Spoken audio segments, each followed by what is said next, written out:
ನಮಸ್ಕಾರ guys, welcome back to my YouTube channel. ಹೆಂಗೆ ಬಾರೋ ಅಪರೂಪದ ಮುಳ್ಳಂದಿ ಬಾಬಾ ಬಂದೇಣೋ. ಲಾಸ್ಟ್ ಟೈಮ್ ಋತ್ವಿಕ್ ಚಾಲೆಂಜ್ ಅಲ್ಲಿ ಸೋತಿದ್ದ. ಸೊ ಅವ್ನಿಗೊಂದು ಪನಿಷ್ಮೆಂಟ್ ಕೊಟ್ಟಿದ್ವಿ. ಬಡ್ಡಿ ಮಗ 2 ದಿನ ನನ್ ಕೈಗೆ ಸಿಕ್ಕಿರ್ಲಿಲ್ಲ. ಎಕ್ಸಾಮ್ ಅಮ್ಮ ಅಂತ ತಪ್ಸ್ಕೊಂಡು ಓಡಾಯ್ತಾ ಇದ್ದ. ನಿಂಗೆ ಒಳ್ಳೇದ್ ಮಾಡ್ತದ ನಿನ್ ಜನ್ಮಕ್ಕೆ ಹೋಗೋ. ಜೊತೆಗೆ ಮೆಣಸಿನ್ಕಾಯಿ ತಿನ್ಬೇಕು. ಬಿಟ್ಬಿಡ್ತೀವಾ ಇವ್ನ್ ಸಿಕ್ಲಿಲ್ಲ ಅಂದ್ಬಿಟ್ಟು ನಾನ್ ಹುಡ್ಕಾಡಿ ಎಲ್ಲೋಗ್ಬಿಟ್ನಪ್ಪ. 2 ದಿನ ಎಕ್ಸಾಮ್ ಇದೆ ಅಂದ್ಬಿಟ್ಟು 4 ದಿನ ಸಿಕ್ಕಿಲ್ಲ ನನ್ ಕೈಗೆ. ಇವನು ಮೊದ್ಲು ಸರಿಯಾಗಿ ಮಾತಾಡೋದ್ ಕಲಿ. 2 ದಿನ ಎಕ್ಸಾಮ್ ಇದೆ ಅಂದ್ಬಿಟ್ಟು 4 ದಿನ ಸಿಕ್ಕಿಲ್ಲ ನನ್ ಕೈಗೆ ಇವನು. ಸೊ ಅದಕ್ಕೆ ಇವತ್ತು ಋತ್ವಿಕ್ಗೆ ಚಾಕ್ಲೇಟ್ ಜೊತೆಗೆ ಮೆಣಸಿನ್ಕಾಯಿ.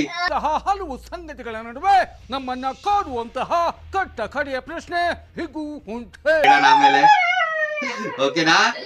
ರೆಡಿ ಗಾಯ್ಸ್, ಎಲ್ರು ಇವಾಗ ಚಾಕ್ಲೇಟ್ ತಿನ್ನಕ್ಕೆ ಅವ್ನಿಗೊಂದು ಲೈಕ್ ಮುಖಾಂತರ ಎಲ್ಲರೂ ಒಂದ್ ಚಾಕ್ಲೇಟ್ ತಿನ್ಲಿ ಅಂತ ಹೇಳ್ಬಿಡಿ. ಲೈಕ್ ಅಂಡ್ ಸಬ್ಸ್ಕ್ರೈಬ್ ಏನೋ ಒಂದ್ ಮಾಡ್ತಾರೆ.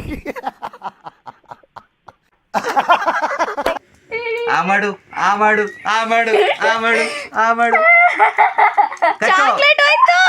ಕಚ್ಚೋ ಈ ನನ್ನ ಮಕ್ಕಳಿಗೆ ತಿಂದ್ಬಿಟ್ಟು ಮನೇಲಿ ಬೇರೆ ಏನ್ ಕೆಲಸ ಇರಲ್ಲ. ಕತ್ತೆತ್ತು ಮೇಲೆ ಕಚ್ಚು. ಮೆಣಸಿನ್ಕಾಯಿ ತಿರೋ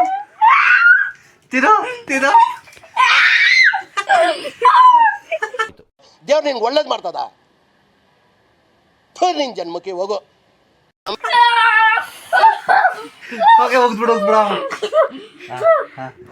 ಇರ್ಲಿ ಗಾಯ್ಸ್, ಪಾಪ ಕಚ್ಬಿಟ್ಟಿದ್ದಾನ ಅವನು. ಸೊ ತುಂಬಾ ಅವ್ನು ನೋಡಿ ಹೆಂಗ್ ಇದ್ ಮಾಡ್ತಾ ಇದ್ದಾನೆ.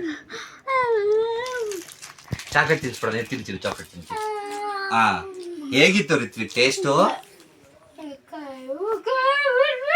ಇನ್ನೊಂದ್ಸತಿ ಪನಿಷ್ಮೆಂಟ್ ನಿನ್ಗೆ, ಇನ್ನೊಂದ್ಸತಿ ಪನಿಷ್ಮೆಂಟ್ ತಗೊಂತೀಯ ಈ ತರ? ಇನ್ನೊಂದ್ಸತಿ ಪನಿಷ್ಮೆಂಟ್ ತಗೊಳಲ್ಲ. ಸೊ ನೆಕ್ಸ್ಟ್ ಚಾಲೆಂಜ್ ಅವ್ನು ಗೆಲ್ಲೋ ತರನೇ ಏನೋ ತಂದ್ಕೊಡ್ತೀನಿ. ಅಲ್ಲಿವರೆಗೂ ಲೈಕ್ ಮಾಡಿ, ಶೇರ್ ಮಾಡಿ, ಸಬ್ಸ್ಕ್ರೈಬ್ ಮಾಡೋದನ್ನ ಮರಿಲೇಬೇಡಿ guys. Watch to Prakash Chandra YouTube channel.